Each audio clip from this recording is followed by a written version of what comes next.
Hi everyone, welcome back to Alice and the Giant Bookshelf. Today's video is all about TBRs. What are they? Why do I love them? And am I going to continue making them?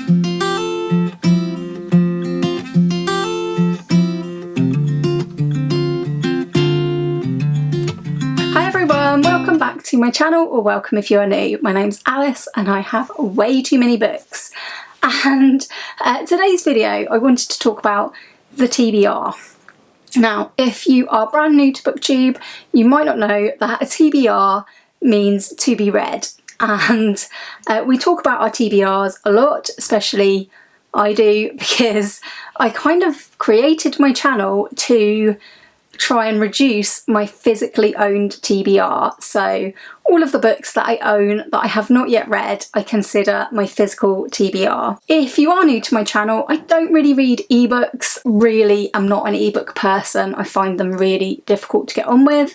I do like audiobooks, so I do read the odd one of those and almost always have at least one of those on the go.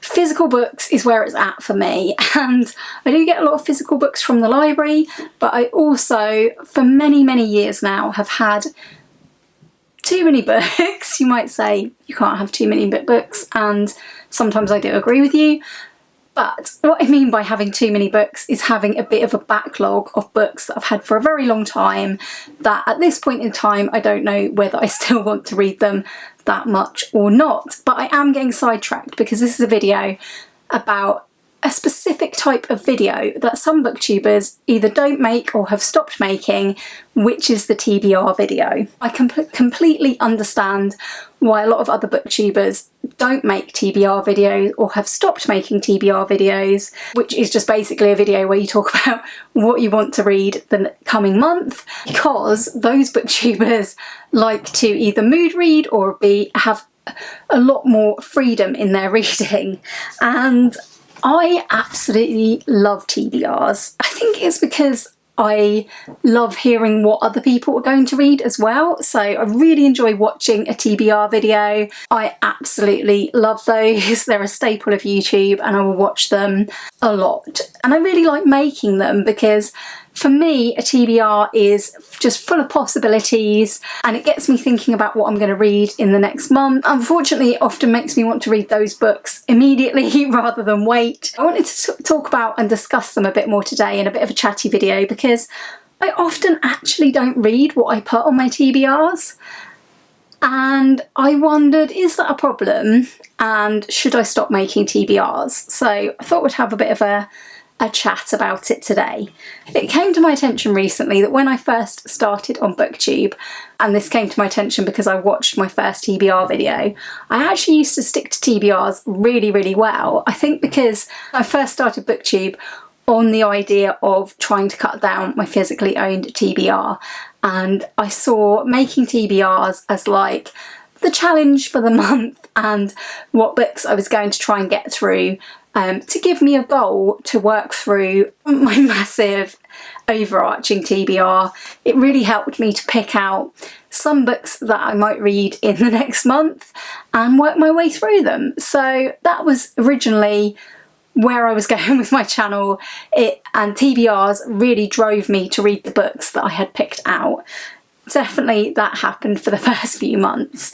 So last year I decided to look at how well do I actually get on with reading the books I say I'm going to read in my TBR, because it seemed like it wasn't going really as well.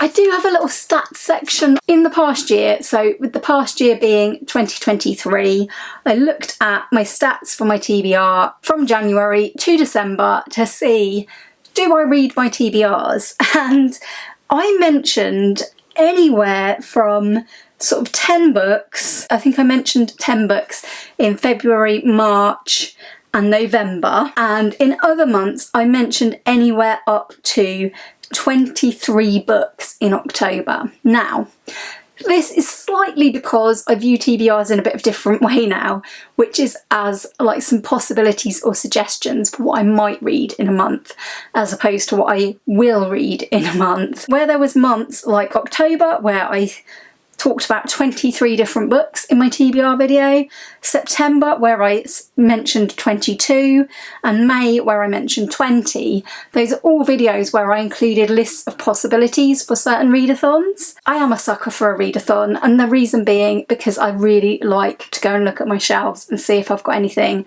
that fits. For my TBRs last year, I didn't actually ever read 100% of them. I didn't even ever really get close, so none of my percentages of how much I read reached into the 80s or 90s even. I don't think I even had a 70% read. So the highest amount of my TBR that I read was in April, where I read 11 out of the 18 books I suggested I might read, so that was 61%.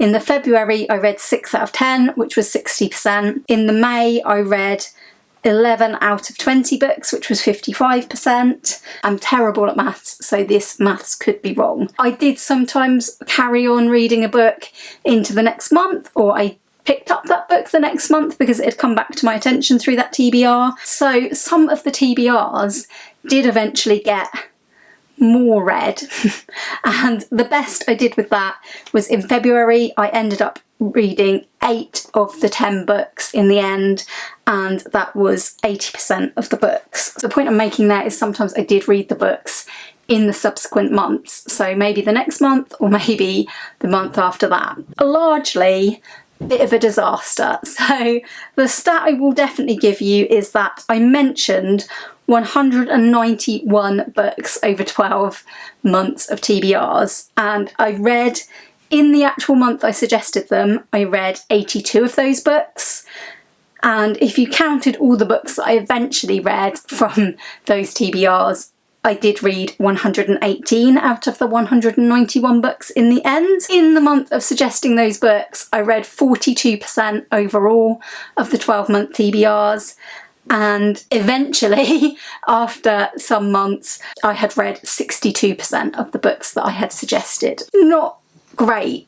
Certainly downhill from the first ever TBR that I made back in April of 2021, where I read all but one of the books in the subsequent month in May. With all of these numbers in mind, why do I keep making TBRs? I've come up with 7 reasons for you why I love making TBRs and will continue to make them. So, reason number 1, and fundamentally, I love a list. You may have noticed that from previous videos, because I do love to set myself little challenges for reading, and I do think it's important to remember that the only person putting pressure on ourselves to meet these challenges is ourselves. If it stops being fun, I stop doing it generally, but yes, I love a list to work my way through. So that is reason number 1 why I make TBR videos. Reason number 2, it gives me ideas and it gives me enthusiasm for the month ahead. So I like having a little plan, even if I completely deviate from it. It's fun to make the plans, it's fun to shop my shelves, and yeah, it gives me a purpose for the month ahead for reading rather than just reading anything. That brings me directly on to reason number 3. If there's a readathon on or anything on, I love to shop my shelves. And by shop my shelves, I mean rather than run out and buy new books for each readathon, I have enough books here that I can look for books that apply to the different things that people set for readathons. If a readathon has a prompt, I will go and look and see, do I have a book on my shelf?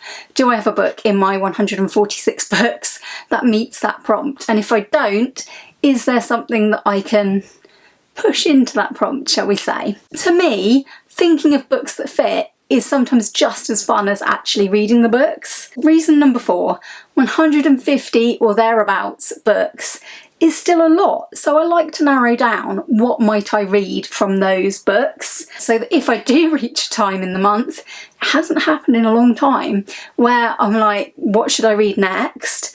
Then I have some options already laid out for me. Reason number 5 is that I no longer feel pressure over TBRs. So at one point it was like a challenge. I want to read these books. Tick, tick, tick. Have I ticked off this list? These days I consider the list to be possibilities, so I have stopped feeling any self-imposed pressure over it because reading is just about fun for me. I've definitely become more laid back about TBRs over time. I will say that on my TBRs, some books will be definitely planned in for the month. So if I've agreed to read a book with somebody for a buddy read, or if I'm reading a book for a book club, then those books are set in that month. I will read them for that month, or I will definitely try very hard to. But the rest to me are possibilities, and it doesn't matter if I put them down and read something else. Reason number 6, making monthly TBRs helps me keep my overall TBR in mind. I don't want to forget that I have all these books here. It's great going to the library and borrowing out books. It's great book shopping for new books.